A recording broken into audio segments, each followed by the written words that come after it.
ಶಿಷ್ಯನು ನೀ ಶ್ರೇಷ್ಠನು ಪಿತ ಪುತ್ರನು ಎಂದ ಪೇತ್ರನು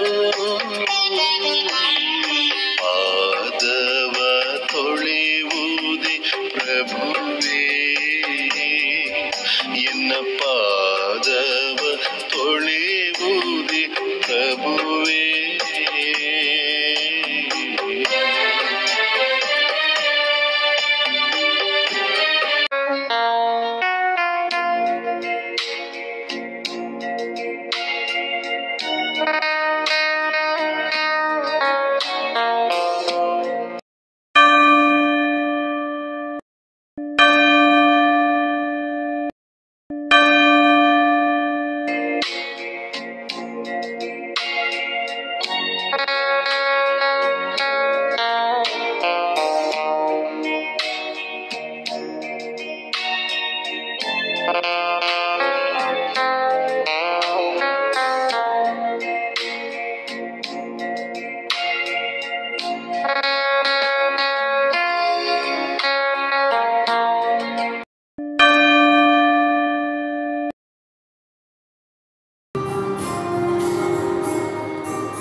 ಆತ್ಮರ ನಾಮದಲ್ಲಿ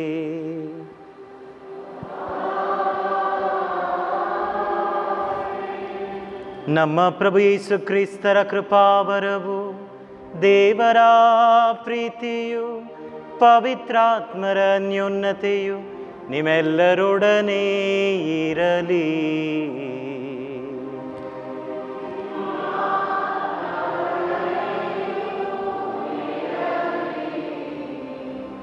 ಪ್ರಭು ಕ್ರಿಸ್ತರಲ್ಲಿ ನನ್ನ ಆತ್ಮೀಯ ಸಹೋದರ ಸಹೋದರಿಯರೇ, ಪ್ರೀತಿಯ ಮಕ್ಕಳೇ, ವಿಶೇಷವಾಗಿ ಇಂದು ಪಾದಸ್ನಾನ ವಿಧಿಯಲ್ಲಿ ಭಾಗವಹಿಸಲಿರುವ ನಿಮ್ಮೆಲ್ಲರನ್ನ ಪ್ರೀತಿಯಿಂದ ಪ್ರಭು ಯೇಸು ಕ್ರಿಸ್ತರ ಈ ಬಲಿಯರ್ಪಣೆಗೆ ಸ್ವಾಗತಿಸುತ್ತೇನೆ. ಇಂದು ನಾವು ಪ್ರಭು ಯೇಸು ಕ್ರಿಸ್ತರು ನಮಗಾಗಿ ತಮ್ಮನ್ನೇ ನೀಡಿದಂಥ ಪರಮಪ್ರಸಾದದಲ್ಲಿ ಅವರ ಶರೀರವನ್ನು ರಕ್ತವನ್ನು ನೀಡಿದಂತಹ ಮಹೋತ್ಸವವನ್ನು, ಯಾಜಕತ್ವವನ್ನು ಸ್ಥಾಪಿಸಿ ಅವರ ಸೇವಾ ಜೀವನ ಮುಂದುವರಿಯುವಂತೆ ಕಟ್ಟಳೆಯಿಟ್ಟ ದಿನವನ್ನು ಒಬ್ಬರು ಮತ್ತೊಬ್ಬರನ್ನು ಪರಸ್ಪರ ಪ್ರೀತಿಸಬೇಕು ಎಂಬ ಆಜ್ಞೆಯನ್ನು ನೀಡಿದ ದಿನವನ್ನು ಕೊಂಡಾಡುತ್ತಿದ್ದೇವೆ. ಸಂತೋಷದಿಂದ ಈ ಬಲಿಯಲ್ಲಿ ಭಾಗಿಯಾಗುವಾಗ, ಪ್ರಭುವೇ, ನಿಮ್ಮ ಶರೀರ ಮತ್ತು ರಕ್ತವು ನನ್ನ ಆತ್ಮದ, ನನ್ನ ಜೀವದ ಪಾನವಾಗಿದೆ, ನನಗೆ ನಿತ್ಯ ಜೀವವನ್ನೀಡುವ ಆಹಾರವಾಗಿದೆ. ಈ ಆಹಾರವನ್ನು ನಾನು ಯೋಗ್ಯ ವಿಧದಲ್ಲಿ ಯಾವಾಗಲೂ ಸ್ವೀಕರಿಸುವಂತೆ ನನ್ನನ್ನು ಆಶೀರ್ವದಿಸಿರಿ. ಅದೇ ರೀತಿ ಈ ಬಲಿಯನ್ನು ಅರ್ಪಿಸುವಾಗ ಎಲ್ಲ ಗುರುಗಳಿಗಾಗಿ ವಿಶೇಷವಾಗಿ ಈ ಬಲಿಯನ್ನು ಅರ್ಪಿಸೋಣ. ಯಾರೆಲ್ಲ ತಮ್ಮ ಜೀವನವನ್ನು ಪ್ರಭು ಯೇಸು ಕ್ರಿಸ್ತರಿಗಾಗಿ, ಅವರ ಸೇವೆಗಾಗಿ ಮುಡಿಪಾಕಿಟ್ಟಿದ್ದಾರೋ ಎಲ್ಲ ಗುರುಗಳಿಗಾಗಿ, ಕನ್ಯಸ್ತ್ರೀಯರಿಗಾಗಿ ಈ ಬಲಿಯನ್ನು ಅರ್ಪಿಸಿ ಪ್ರಾರ್ಥಿಸೋಣ. ಪ್ರಭು ನಿಮ್ಮೊಡನೆ ಇರಲಿ.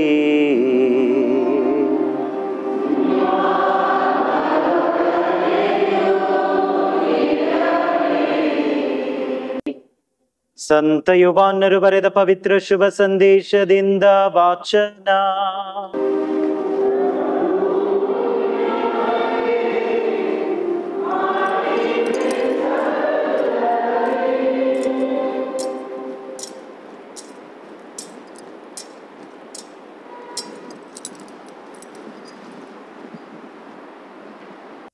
ಅಂದು ಪಾಸ್ಕ ಹಬ್ಬದ ಹಿಂದಿನ ದಿನ ತಾವು ಈ ಲೋಕವನ್ನು ಬಿಟ್ಟು ಪಿತನ ಬಳಿಗೆ ಹೋಗಬೇಕಾದ ಗಳಿಗೆ ಬಂದಿರುವುದೆಂದು ಯೇಸು ಸ್ವಾಮಿಗೆ ತಿಳಿದಿತ್ತು.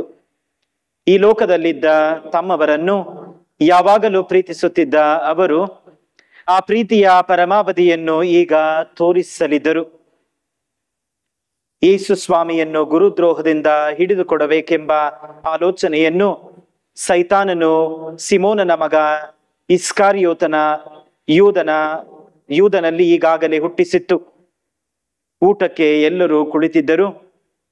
ಪಿತನು ಎಲ್ಲವನ್ನೂ ತಮ್ಮ ಕೈಗೆ ಒಪ್ಪಿಸಿರುವರೆಂದು, ತಾವು ದೇವರ ಬಳಿಯಿಂದ ಬಂದಿದ್ದು ಈಗ ದೇವರ ಬಳಿಗೆ ಮರಳುತ್ತಿದ್ದೇನೆಂದು ಯೇಸು ಸ್ವಾಮಿಗೆ ತಿಳಿದಿತ್ತು. ಅವರು ಊಟದಿಂದ ಎದ್ದು ತಮ್ಮ ಮೇಲು ಹೊದಿಕೆಯನ್ನು ತೆಗೆದಿಟ್ಟರು, ಅಂಗವಸ್ತ್ರವನ್ನು ಸೊಂಟಕ್ಕೆ ಕಟ್ಟಿಕೊಂಡರು.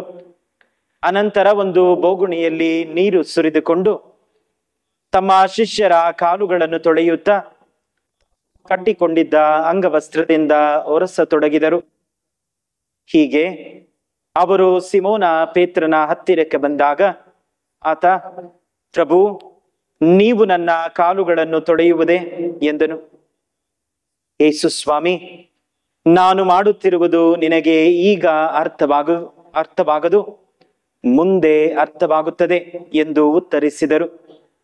ನೀವು ನನ್ನ ಕಾಲುಗಳನ್ನು ತೊಳೆಯುವುದು ಎಂದಿಗೂ ಕೂಡದು ಎಂದು ಪೇತ್ರನು ಪ್ರತಿಭಟಿಸಿದನು. ಅದಕ್ಕೆ ಯೇಸು ಸ್ವಾಮಿ, ನಾನು ತೊಳೆಯದಿದ್ದರೆ ನಿನಗೆ ನನ್ನಲ್ಲಿ ಪಾಲು ಇಲ್ಲ ಎಂದು ನುಡಿದರು. ಆಗ ಪೇತ್ರನು, ಹಾಗಾದರೆ ಪ್ರಭು, ನನ್ನ ಕಾಲುಗಳನ್ನು ಮಾತ್ರವಲ್ಲ, ನನ್ನ ಕೈಗಳನ್ನು ತಲೆಯನ್ನು ತೊಳೆಯಿರಿ ಎಂದನು. ಯೇಸು ಸ್ವಾಮಿ, ಸ್ನಾನ ಮಾಡಿಕೊಂಡವನು ಕಾಲುಗಳನ್ನು ತೊಳೆದುಕೊಂಡರೆ ಸಾಕು, ಅವನ ಮೈಯೆಲ್ಲ ಶುದ್ಧವಾಗಿರುತ್ತದೆ. ನೀವು ಕೂಡ ಶುದ್ಧರಾಗಿದ್ದೀರಿ, ಆದರೆ ನಿಮ್ಮಲ್ಲಿ ಎಲ್ಲರೂ ಶುದ್ಧರಲ್ಲ ಎಂದು ಹೇಳಿದರು. ತಮ್ಮನ್ನು ಗುರುದ್ರೋಹದಿಂದ ಹಿಡಿದುಕೊಡುವವನು ಯಾರು ಎಂಬುದು ಅವರಿಗೆ ಗೊತ್ತಿತ್ತು. ಅದಕ್ಕಾಗಿಯೇ ಅವರು ನಿಮ್ಮಲ್ಲಿ ಎಲ್ಲರೂ ಶುದ್ಧರಲ್ಲ ಎಂದು ಹೇಳಿದರು. ಶಿಷ್ಯರ ಪಾದಗಳನ್ನು ತೊಳೆದ ಮೇಲೆ ಯೇಸು ಸ್ವಾಮಿ ಮೇಲು ಹೊದಿಕೆಯನ್ನು ಹಾಕಿಕೊಂಡು ಕುಳಿತುಕೊಂಡರು. ತಮ್ಮ ಶಿಷ್ಯರಿಗೆ, ನಿಮಗೆ ನಾನು ಮಾಡಿರುವುದೇನೆಂದು ಅರ್ಥವಾಯಿತೆ? ಬೋಧಕರೇ, ಪ್ರಭು ಎಂದು ನೀವು ನನ್ನನ್ನು ಕರೆಯುತ್ತೀರಿ. ನೀವು ಹಾಗೆ ಹೇಳುವುದು ಸರಿಯೇ. ನಾನು ಬೋಧಕನು ಹೌದು, ಪ್ರಭುವು ಹೌದು. ನಿಮಗೆ ಪ್ರಭುವು ಬೋಧಕನು ಆಗಿರುವ ನಾನೇ ನಿಮ್ಮ ಕಾಲುಗಳನ್ನು ತೊಳೆದಿರುವಾಗ ನೀವು ಸಹ ಒಬ್ಬರ ಕಾಲುಗಳನ್ನು ಇನ್ನೊಬ್ಬರು ತೊಳೆಯುವ ಹಂಗಿನಲ್ಲಿದ್ದೀರಿ. ನಾನು ನಿಮಗೆ ಒಂದು ಆದರ್ಶವನ್ನ ಕೊಟ್ಟಿದ್ದೇನೆ. ನಾನು ನಿಮಗೆ ಮಾಡಿದಂತೆಯೇ ನೀವು ಇತರರಿಗೆ ಮಾಡಿರಿ.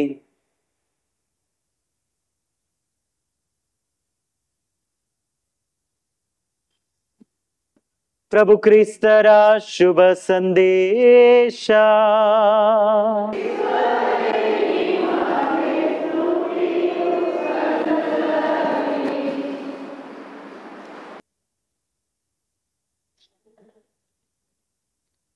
ಪ್ರಭು ಕ್ರಿಸ್ತರಲ್ಲಿ ನನ್ನ ಆತ್ಮೀಯ ಸಹೋದರ ಸಹೋದರಿಯರೇ, ಪ್ರೀತಿಯ ಮಕ್ಕಳೇ,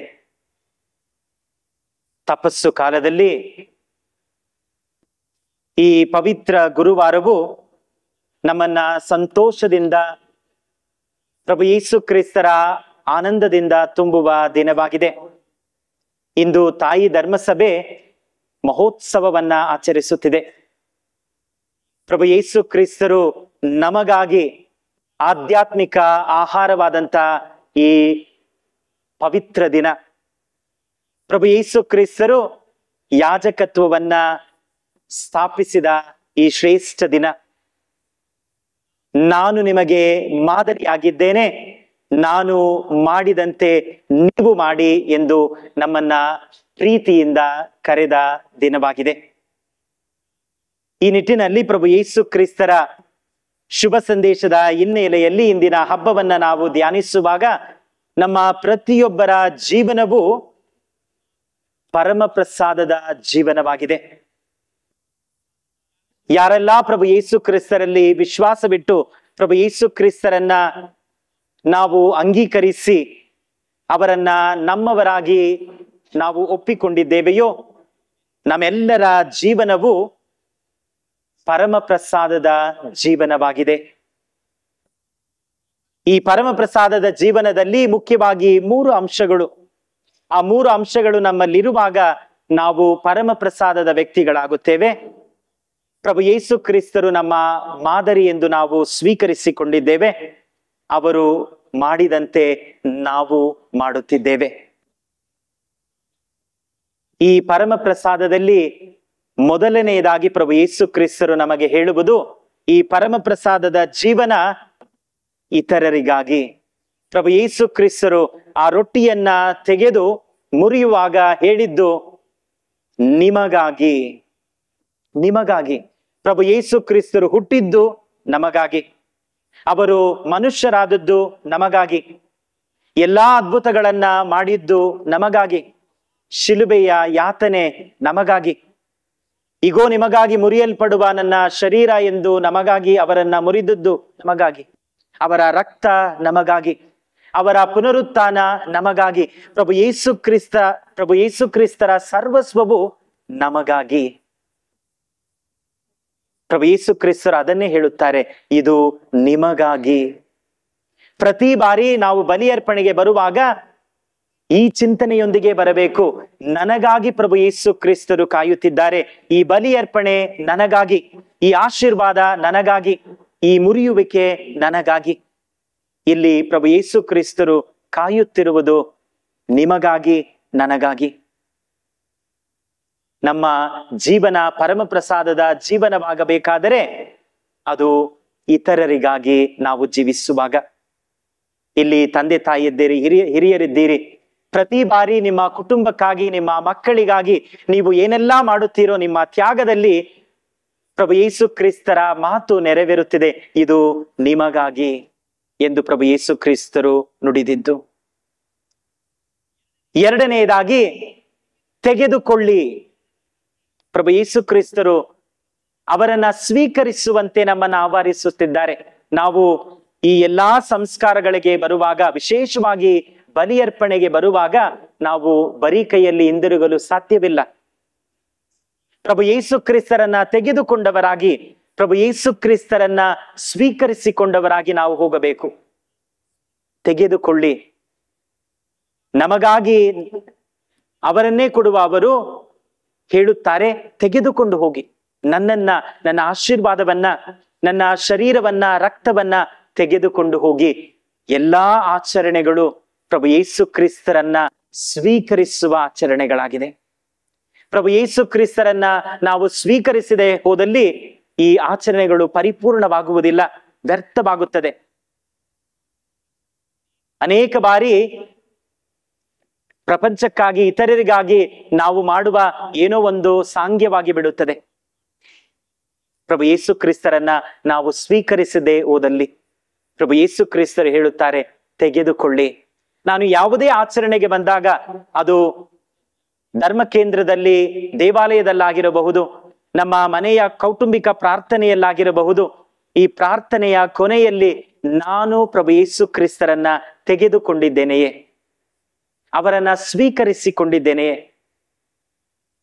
ಅವರು ನನ್ನಲ್ಲಿ ಬರಲಿಲ್ಲ ಎಂದು ಹೇಳಿದರೆ ಖಂಡಿತವಾಗಿಯೂ ಅದು ಪರಮ ಪ್ರಸಾದದ ಜೀವನವಾಗಲು ಸಾಧ್ಯವಿಲ್ಲ.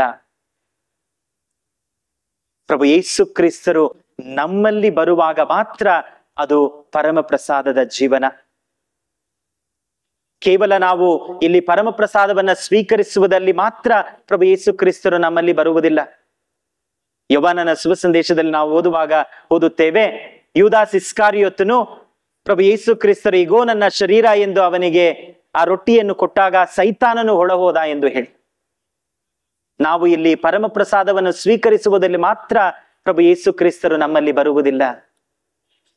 ಪ್ರಭು ಯೇಸು ಕ್ರಿಸ್ತರನ್ನ ಸ್ವೀಕರಿಸುವುದು ಎಂದರೆ ಅವರನ್ನು ಪರಿಪೂರ್ಣವಾಗಿ ಅವರ ಶುಭ ಸಂದೇಶವನ್ನ, ಅವರ ತ್ಯಾಗವನ್ನ, ಅವರ ಕ್ಷಮಾಪಣೆಯನ್ನ, ಪ್ರೀತಿಯನ್ನ ಎಲ್ಲವನ್ನ ಸ್ವೀಕರಿಸುವುದು.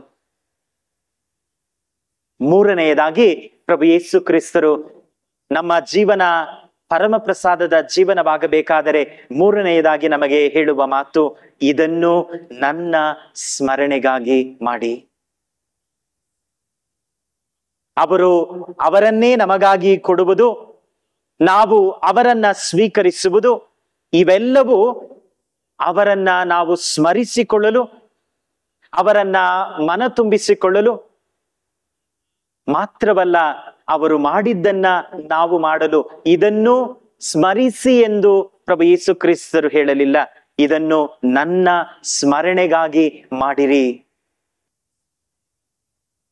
ಪರಮ ಪ್ರಸಾದ ಕೇವಲ ಪ್ರಭು ಯೇಸು ಕ್ರಿಸ್ತರನ್ನು ಸ್ಮರಿಸಿಕೊಳ್ಳುವುದು ಮಾತ್ರವಲ್ಲ, ಪ್ರಭು ಯೇಸು ಕ್ರಿಸ್ತರು ಮಾಡಿದ್ದನ್ನ ನಾವು ಮಾಡುವುದು. ಇಂದಿನ ಶುಭ ಸಂದೇಶದ ಕೊನೆಯ ವಚನವನ್ನು ನಾವು ಓದುವಾಗ ಪ್ರಭು ಯೇಸು ಕ್ರಿಸ್ತರು ಹೇಳುತ್ತಾರೆ, ನಾನು ನಿಮಗೆ ಒಂದು ಆದರ್ಶವನ್ನ ಕೊಟ್ಟಿದ್ದೇನೆ, ಒಂದು ಉದಾಹರಣೆಯನ್ನು ಕೊಟ್ಟಿದ್ದೇನೆ. ಪ್ರೀತಿಸಲು ಉದಾಹರಣೆ, ಇತರರನ್ನ ಗೌರವಿಸಲು ಉದಾಹರಣೆ, ತ್ಯಾಗಮಯ ಜೀವನಕ್ಕೆ ಉದಾಹರಣೆ, ನಮ್ಮನ್ನೇ ಇತರರಿಗೆ ಕೊಡುವುದರಲ್ಲಿ ಉದಾಹರಣೆ, ಎಲ್ಲದರಲ್ಲಿಯೂ ಪ್ರಭು ಯೇಸು ಕ್ರಿಸ್ತರು ಉದಾಹರಣೆಯಾಗಿ ನಮಗೆ ನಿಂತಿದ್ದಾರೆ. ನಿಮಗೆ ಆದರ್ಶವಾಗಿದ್ದೇನೆ ಎಂದು ಹೇಳುತ್ತಾರೆ. ಅವರ ಸ್ಮರಣೆಗಾಗಿ ನಾವು ಮಾಡಬೇಕಾದರೆ ಅವರು ನಮಗೆ ಆದರ್ಶವಾಗಿದ್ದಾರೆ, ನಮಗೆ ಪ್ರೇರಣೆಯಾಗಿದ್ದಾರೆ, ದಾರಿದೀಪವಾಗಿದ್ದಾರೆ. ಅದನ್ನೇ ಪ್ರಭು ಯೇಸು ಕ್ರಿಸ್ತರು ಹೇಳುತ್ತಾರೆ, ನಿಮಗೆ ನಾನು ಒಂದು ಆದರ್ಶವನ್ನ ಕೊಟ್ಟಿದ್ದೇನೆ. ಅವರು ಮುಂದುವರಿಸುತ್ತಾ ಹೇಳುತ್ತಾರೆ, ನಾನು ನಿಮಗೆ ಮಾಡಿದಂತೆಯೇ ನೀವು ಇತರರಿಗೆ ಮಾಡಿರಿ. ಆ ಪರಮ ಪ್ರಸಾದ ಜೀವನ ಪರಿಪೂರ್ಣವಾಗುವುದು ದೇವಾಲಯದಲ್ಲಿ ಅಲ್ಲ. ನಾವು ಹೊರ ಹೋಗಿ ಅದರ ಪ್ರಕಾರ ಜೀವಿಸುವಾಗ, ಹೋಗಿ ಜೀವಿಸಿ ಬಲಿ ಅರ್ಪಣೆ ಮುಂದುವರಿಯುತ್ತದೆ, ಇಲ್ಲಿ ಮುಗಿದಿದೆ, ಇನ್ನು ಮುಂದೆ ನಿಮ್ಮ ಜೀವನದ ಬಲಿ ಪ್ರಾರಂಭವಾಗಲಿದೆ ಎಂದು ಗುರುಗಳು ಕಳುಹಿಸುವಾಗ, ಈ ಬಲಿಯರ್ಪಣೆಯ ಮುಕ್ತಾಯವಲ್ಲ, ಈ ಬಲಿಯರ್ಪಣೆಯ ಮುಂದುವರಿಕೆ. ನಾವು ಪ್ರತಿ ಬಾರಿ ಬಲಿಯರ್ಪಣೆಯನ್ನ ಇಲ್ಲಿ ದೇವಾಲಯದಲ್ಲಿ ಮುಗಿಸಿಕೊಂಡು ಹೊರ ಹೋಗುವಾಗ ನಮ್ಮ ಜೀವನದ ಬಲಿ ಪ್ರಾರಂಭವಾಗುತ್ತದೆ. ಇದನ್ನು ನನ್ನ ಸ್ಮರಣೆಗಾಗಿ ಮಾಡಿರಿ. ನಾನು ಏನೇ ಮಾಡಿದರೂ ನನ್ನ ಜೀವನದಲ್ಲಿ ಪ್ರಭು ಯೇಸು ಕ್ರಿಸ್ತರು ಹೇಳುತ್ತಾರೆ, ನಾನು ನಿಮಗೆ ಆದರ್ಶವಾಗಿದ್ದೇನೆ, ನಿಮಗೆ ಉದಾಹರಣೆಯಾಗಿದ್ದೇನೆ, ನನ್ನನ್ನ ನೋಡಿ ಕಲಿಯಿರಿ ಎಂದು. ನಾವು ಏನೇ ಮಾಡಿದರು ನಿಮಗೆ ನಾನು ಆದರ್ಶವಾಗಿದ್ದೇನೆ ಎಂದು ಹೇಳುತ್ತಾರೆ. ನಾನು ಮಾಡಿದಂತೆ ನೀವು ಮಾಡಿ. ಪ್ರಭು ಕ್ರಿಸ್ತರಲ್ಲಿ ನನ್ನ ಆತ್ಮೀಯರೇ, ಪ್ರತಿ ಬಾರಿ ನಿಮ್ಮ ಕುಟುಂಬಕ್ಕಾಗಿ, ತಾಯಿ ಧರ್ಮಸಭೆಗಾಗಿ, ಇತರರಿಗಾಗಿ ನೀವು ಮಾಡುವ ಸಣ್ಣ ಸಣ್ಣ ತ್ಯಾಗಗಳಲ್ಲಿ ನಿಮ್ಮನ್ನೇ ನೀವು ಮುರಿಯುವಾಗ ಪ್ರಭು ಯೇಸು ಕ್ರಿಸ್ತರ ಮಾತುಗಳು ನಿಮ್ಮಲ್ಲಿ ನೆರವೇರುತ್ತಿದೆ. ಇದು ನಿಮಗಾಗಿ ಎಂದರಲ್ಲ, ಅದು ನೆರವೇರುತ್ತದೆ. ನಾನು ನಿಮಗೆ ಆದರ್ಶವಾಗಿದ್ದೇನೆ. ಪ್ರಭು ಯೇಸು ಕ್ರಿಸ್ತರು ಅವರನ್ನು ಮುರಿದಿದ್ದಾರೆ, ನಾನು ನನ್ನನ್ನು ಮುರಿಯುತ್ತಿದ್ದೇನೆ. ನನ್ನ ಕುಟುಂಬಕ್ಕಾಗಿ, ನನ್ನ ಮಕ್ಕಳಿಗಾಗಿ, ನನ್ನ ಹೆಂಡತಿಗಾಗಿ, ನನ್ನ ಗಂಡನಿಗಾಗಿ, ನನ್ನ ತಾಯಿ ಧರ್ಮಸಭೆಗಾಗಿ, ನಾನು ಕೆಲಸ ಮಾಡುವ ಸ್ಥಳಕ್ಕಾಗಿ, ನಾನು ಮಾಡುವ ತ್ಯಾಗಗಳಲ್ಲಿ ನನ್ನನ್ನೇ ನಾನು ಮುರಿಯುವಾಗ ಪ್ರಭು ಯೇಸು ಕ್ರಿಸ್ತರ ಪರಮ ಪ್ರಸಾದದ ಮಾತುಗಳು ನಮ್ಮಲ್ಲಿ ನೆರವೇರುತ್ತದೆ. ಇದು ನಿಮಗಾಗಿ ಎಂದರಲ್ಲ, ನಾವು ಇತರರನ್ನು ನೋಡಿ ಹೇಳುತ್ತೇವೆ, ಇದು ನಿಮಗಾಗಿ ಎಂದು. ಪ್ರಭು ಯೇಸು ಕ್ರಿಸ್ತರ ಈ ಬಲಿ ನಮ್ಮ ಜೀವನದಲ್ಲಿ ಮುಂದುವರಿಯುತ್ತಲೇ ಇದೆ. ಭೂಮ್ಯಾಕಾಶಗಳು ಇರುವ ತನಕ ಈ ಮುರಿಯುವಿಕೆ ಎಂದಿಗೂ ಮುಗಿಯುವುದಿಲ್ಲ. ಪ್ರಭು ಯೇಸು ಕ್ರಿಸ್ತರು ಅವರನ್ನ ಮುರಿದದ್ದು ನಮ್ಮಲ್ಲಿ ಮುಂದುವರಿಯುತ್ತದೆ. ಪ್ರಭು ಯೇಸು ಕ್ರಿಸ್ತರ ತ್ಯಾಗ ಜೀವನ ನಮ್ಮಲ್ಲಿ ಮುಂದುವರಿಯುತ್ತದೆ. ಅದಕ್ಕಾಗಿಯೇ ಯಾಜಕತ್ವವನ್ನ ಅವರು ವಿಶೇಷವಾಗಿ ಏರ್ಪಡಿಸಿದರು. ಅವರ ಈ ಸೇವಾ ಜೀವನ ಯಾಜಕರಲ್ಲಿ, ಕನ್ಯಾಸ್ತ್ರೀಯರಲ್ಲಿ ಮುಂದುವರಿಯಬೇಕು ಎಂದು ಹೇಳಿ. ನಾವು ಪ್ರತಿಯೊಬ್ಬರು ಯಾಜಕರು, ಪ್ರತಿಯೊಬ್ಬರು ಇಲ್ಲಿರುವ ನೀವು ಯಾಜಕರು, ನಾನು. ಪ್ರಭು ಯೇಸು ಕ್ರಿಸ್ತರು ನನ್ನನ್ನು ವಿಶೇಷವಾಗಿ ಅಭಿಷೇಕ ಮಾಡಿದ್ದಾರೆ. ನಿಮ್ಮೆಲ್ಲರನ್ನ ದೀಕ್ಷಾ ಸ್ನಾನದಲ್ಲಿ ಯಾಜಕರಾಗಿ ಅಭಿಷೇಕ ಮಾಡಿದ್ದಾರೆ. ಯಾಜಕರು ಮಾತ್ರ ಬಲಿಯಲ್ಲಿ ಭಾಗವಹಿಸಲು ಸಾಧ್ಯ. ಯಾಜಕರು ಮಾತ್ರ ಬಲಿಯಲ್ಲಿ ಭಾಗವಹಿಸಲು ಸಾಧ್ಯ. ಅದಕ್ಕಾಗಿಯೇ ಯಾರು ಯಾಜಕರಲ್ಲ ಅವರು ಬಲಿಯಲ್ಲಿ ಭಾಗವಹಿಸಲು ಸಾಧ್ಯವಿಲ್ಲ. ನೀವೆಲ್ಲರೂ ಬಲಿಯಲ್ಲಿ ಭಾಗವಹಿಸುತ್ತೀರಿ. ಪ್ರಭು ಯೇಸು ಕ್ರಿಸ್ತರನ್ನ ಆಮೇನ್ ಎಂದು ಹೇಳಿ ಸ್ವೀಕರಿಸುತ್ತೀರಿ. ಪ್ರಭು ಯೇಸು ಕ್ರಿಸ್ತರನ್ನ ನೋಡಿ ಕೇಳೋಣ. ಪ್ರಭುವೇ, ಅನೇಕ ಬಾರಿ ನಾನು ನನ್ನ ಕುಟುಂಬಕ್ಕಾಗಿ ನನ್ನನ್ನೇ ಮುರಿಯುವಾಗ ನಾನು ನಿಮ್ಮ ಪರಮ ಪ್ರಸಾದದ ಜೀವನವನ್ನ ಜೀವಿಸುತ್ತಿದ್ದೇನೆ ಎಂಬ ಅರಿವಿಲ್ಲದೆ ಇದ್ದಿದ್ದೇನೆ. ಇನ್ನು ಮುಂದೆ ನಾನು ಮಾಡುವ ಪ್ರತಿಯೊಂದು ಸಣ್ಣ ಸಣ್ಣ ತ್ಯಾಗಗಳಲ್ಲಿ ನಾನು ಸಂತೋಷವಾಗಿರಲು, ಆನಂದವಾಗಿರಲು, ಇದರಲ್ಲಿ ನಾನು ಪರಮ ಪ್ರಸಾದದ ಜೀವನವನ್ನ ಜೀವಿಸುತ್ತಿದ್ದೇನೆ ಎಂಬ ಆ ಮನಸ್ಸನ್ನ ನನಗೆ ಕೊಡಿ. ಈ ಪರಮ ಪ್ರಸಾದದ ಆಶೀರ್ವಾದ ನಮ್ಮಲ್ಲಿ ಮುಂದುವರಿಯಲಿ. ಪ್ರಭು ಯೇಸು ಕ್ರಿಸ್ತರ ಪರಮ ಪ್ರಸಾದದ ಆ ಮುಂದುವರಿಕೆ, ಮುರಿಯುವ ಮುಂದುವರಿಕೆ ನಮ್ಮಲ್ಲಿ ಮುಂದುವರಿಯಲಿ.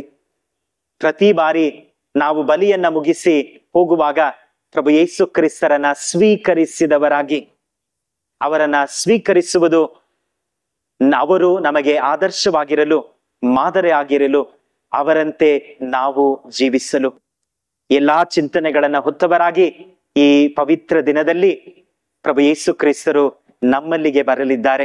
ಇಂದು ಈ ಆಲಯವನ್ನ ನಾವು ಬಿಟ್ಟು ಮನೆಗೆ ಹೋಗುವಾಗ ಅವರನ್ನು ಸ್ವೀಕರಿಸದೆ ಹೋಗಲು ಸಾಧ್ಯವೇ ಇಲ್ಲ. ಅವರನ್ನ ಸ್ವೀಕರಿಸಿದವರಾಗಿ, ಅವರನ್ನ ಸ್ಮರಿಸುವವರಾಗಿ, ಅವರನ್ನ ಆದರ್ಶವಾಗಿ ಇಟ್ಟುಕೊಂಡವರು ಇರುವವರಾಗಿ ನಾವು ನಮ್ಮ ಮನೆಗಳಿಗೆ ಹೋಗಿ ನಮ್ಮ ಪರಮ ಪ್ರಸಾದ ಜೀವನವನ್ನ ಮುಂದುವರಿಸೋಣ. ಆಮೇನ್.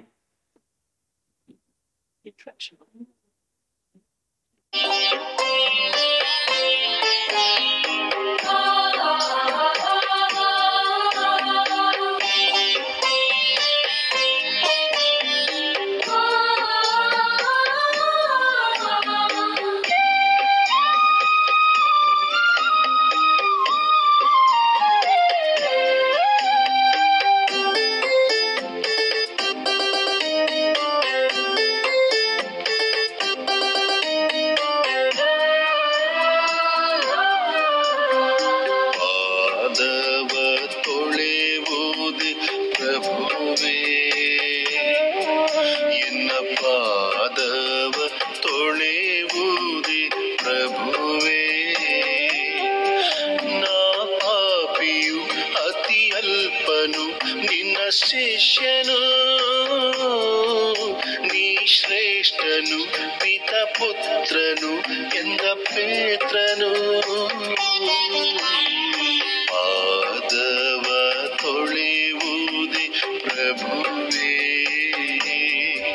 ಎನ್ನ ಪಾದವ ತೊಳೆಯುವುದೇ ಪ್ರಭುವೇ.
ತಡೆಯದೆ ಎಂದು ಪೇತ್ರನು ನುಡಿಯುತ್ತ ಪ್ರಭುವನು ತಡೆದನು. ಎಂದು ಪೇತ್ರನು ನುಡಿಯುತ್ತ ಪ್ರಭುವನು ತಡೆದನು. ಪ್ರಭುವನು ತಡೆದನು.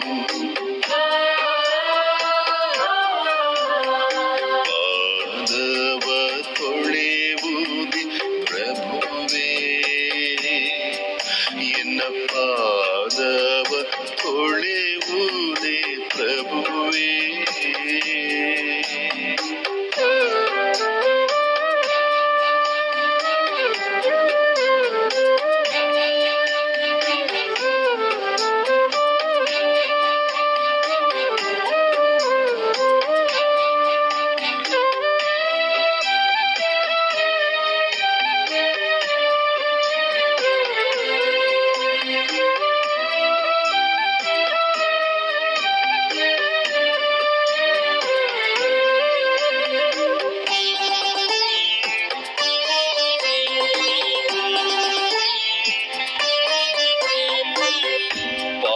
ತೊಡೆಯಲು ಬಿಡದಿರೆ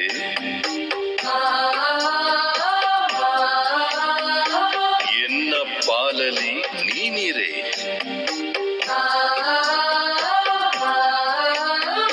ಪಾದ ತೊಳೆಯಲು ಬಿಡದಿರೆ ಎನ್ನ ಪಾಲಲಿ ನೀನಿರೆ ಎಂದು ಕರ್ತರು ನುಡಿಯುತ್ತ ಅವನ ಪಾದವ ತೊಳೆದರು.